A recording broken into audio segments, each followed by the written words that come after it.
Let me paint you a picture and tell me if it sounds familiar. It is the hottest week of the summer. You come home and the house is warm. You walk over to the thermostat and it is set right where it always is, but the air coming out of the vents is not cold. Maybe the system is not running at all. Maybe there is water on the floor near your indoor unit or a stain spreading on the ceiling. So you call a company, they send somebody out same day at a premium. He is there about 15 minutes, hands you a bill for a couple $100 and drives off. And here is the part that would make you sick if you knew. The thing he fixed, the thing that shut your whole air conditioner down on the hottest day of the year, was a clogged drain. A clog you could have cleared yourself in 10 minutes with a tool you almost certainly already own. In 40 years in this trade, this was one of the single most common calls I ever ran, and it is very likely the most common repair that people pay for that they never needed to. So let me show you exactly what is happening, why it shuts your whole system down, how to fix it yourself, and how to make sure it never happens to you again. First, let me explain why your air conditioner is making water at all, because a lot of folks do not realize it does, and it is the key to this whole thing. Remember what your AC actually does. It pulls the heat out of the air in your house, but it does something else at the same time, and this is the part people forget. It pulls the humidity out too. When warm, damp air from your house blows across that cold indoor coil, the moisture in that air condenses right out of it. The same way water beads up on the outside of a cold glass of iced tea on a summer day, so all day long, every hour your system runs, it is wringing water out of the air inside your house. And on a humid day, that is not a few drops. That is gallons, real gallons of water every single day. Now that water has to go somewhere, it drips off the coil, it collects in a pan underneath called the drain pan, and from there it flows out of your house through a pipe called the condensate drain line. It is usually a white PVC pipe about 3/4 of an inch across, and it runs from your indoor unit to somewhere outside or to a floor drain. That is the whole system. Coil makes water, pan catches it, line carries it away. Simple, and it works perfectly, right up until it does not. Here is why it clogs, and it is honestly kind of gross, but you need to understand it.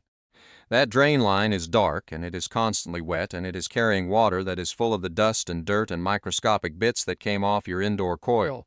Dark, wet, and full of organic gunk. That is the perfect nursery for algae and mold and slime to grow. So over a season or two, a slimy sludge starts building up on the inside walls of that pipe, thicker and thicker, until one day it closes the pipe off completely.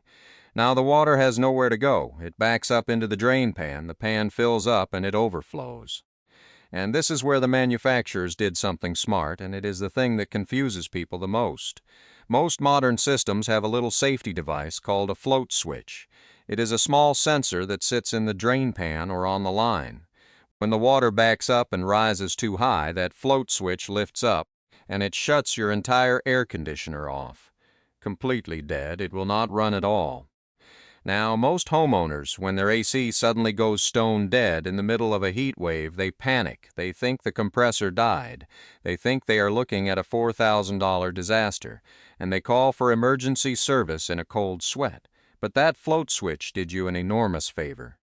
Because the alternative on a system without one is that the pan just quietly overflows, and now you have got water pouring out onto your floor, soaking into your ceiling, ruining drywall, rotting the wood, growing mold in your walls. That switch shutting your system down was not the problem. It was the system protecting your house from thousands of dollars in water damage. It is a warning light, not a breakdown, and the warning it is giving you is simple. Go clear your drain line.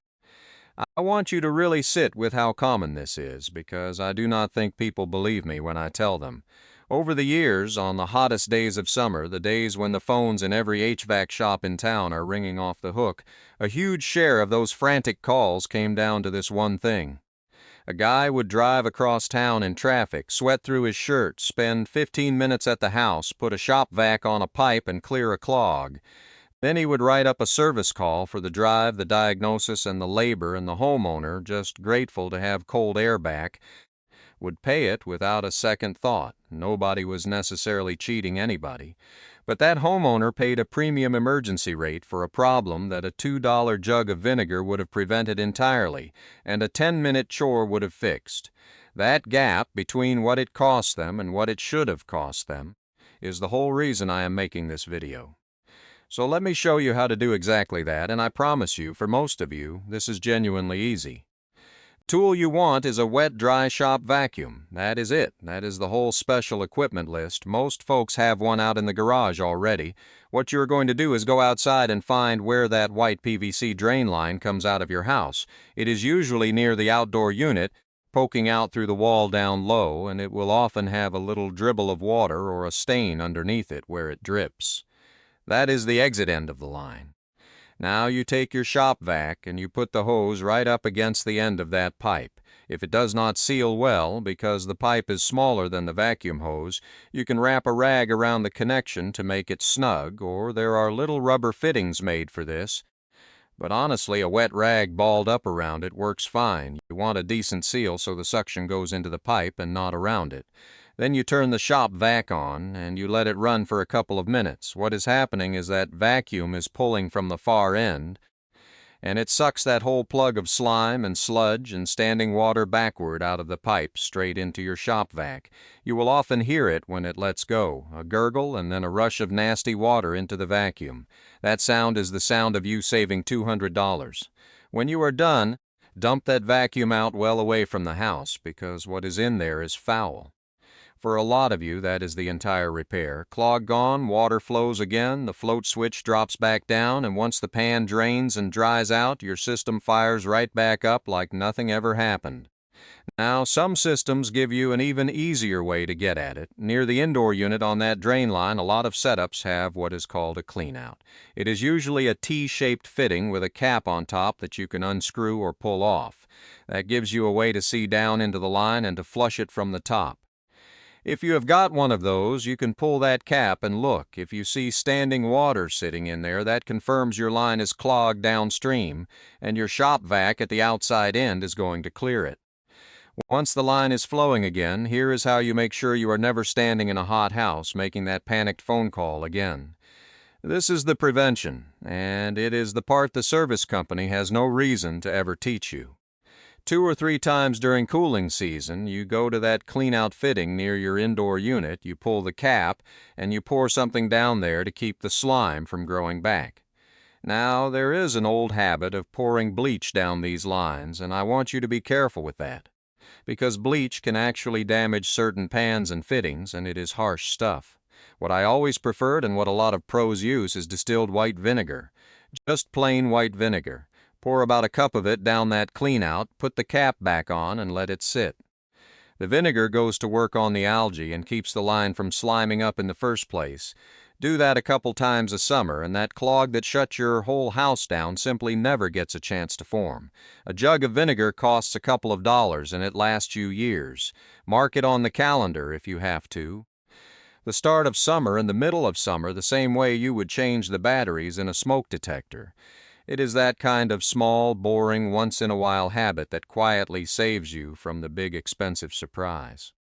There is one more prevention piece, and it ties back to something I have told you before because it is all connected. Change your air filter. A big part of the gunk that ends up growing in that drain line is dust and dirt that made it onto your coil because a dirty, overloaded filter let it through. Keep a clean filter in the system and less dirt reaches the coil, which means less of it washes down into that drain line to feed the slime. The filter, the coil, the drain line, they are all one connected system, and neglecting the cheap part at the front, the filter, is what creates the expensive headaches further down the line. Now let me be square with you about the limits, because I am not going to pretend the shop-vac fixes every version of this.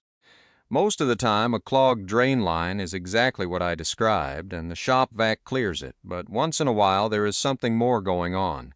If you clear the line and it clogs right back up in a few days, or if the water is backing up because the line was installed with a bad slope so it never drains properly, or if that drain pan itself is cracked and rusted through, those are bigger issues, and that is a fair time to call a professional. And if your system shut off and you clear the line, but it still will not turn back on after everything has drained and dried, then the problem may be something else entirely, and again, That is when you call somebody. Clearing the drain is the first thing to check because it is free and it is the most common cause. It is not the only possible cause. Knowing the difference is what keeps you from either overpaying for something simple or ignoring something that actually needs a pro.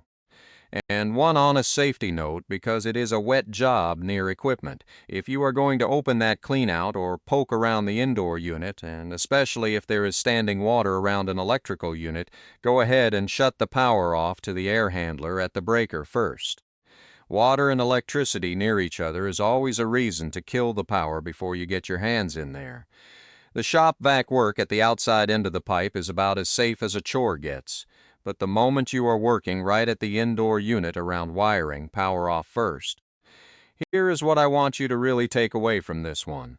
This exact problem, the clogged condensate line, is responsible for an enormous share of the summer emergency calls in this entire trade. It is the reason for a huge amount of the water damage that wrecks ceilings and floors every year. And it is very possibly the most paid for unnecessary repair in the whole cooling business, because the fix is a shop vac in 10 minutes, and almost nobody knows it. The companies are not all crooks for charging you to do it. But not one of them has any reason to teach you that you could have done it yourself for free, and then prevented it forever with a $2 jug of vinegar. So this week, before the real heat lands, go find where that white pipe comes out of your house. Put a shop vac on it for 2 minutes, whether it is clogged or not, just to clear it out ahead of the season. Then pour a cup of vinegar down the cleanout, 15 minutes total, and you have very likely just saved yourself from the worst phone call of the summer. Now, a lot of folks have asked me to put all of this in one place, the whole plain rundown of what to check, what to fix yourself, and what to leave to a professional, without the sales pitch that usually comes attached. So I did. I wrote it all down in a little guide, everything I would tell my own neighbor across the fence, and I keep it over at hanksheetguide.com. The link is in the description and pinned in the comments if you want it. No pressure either way. Everything I show you here on the channel stays free, and it always will. I'm Hank. Go check your filter.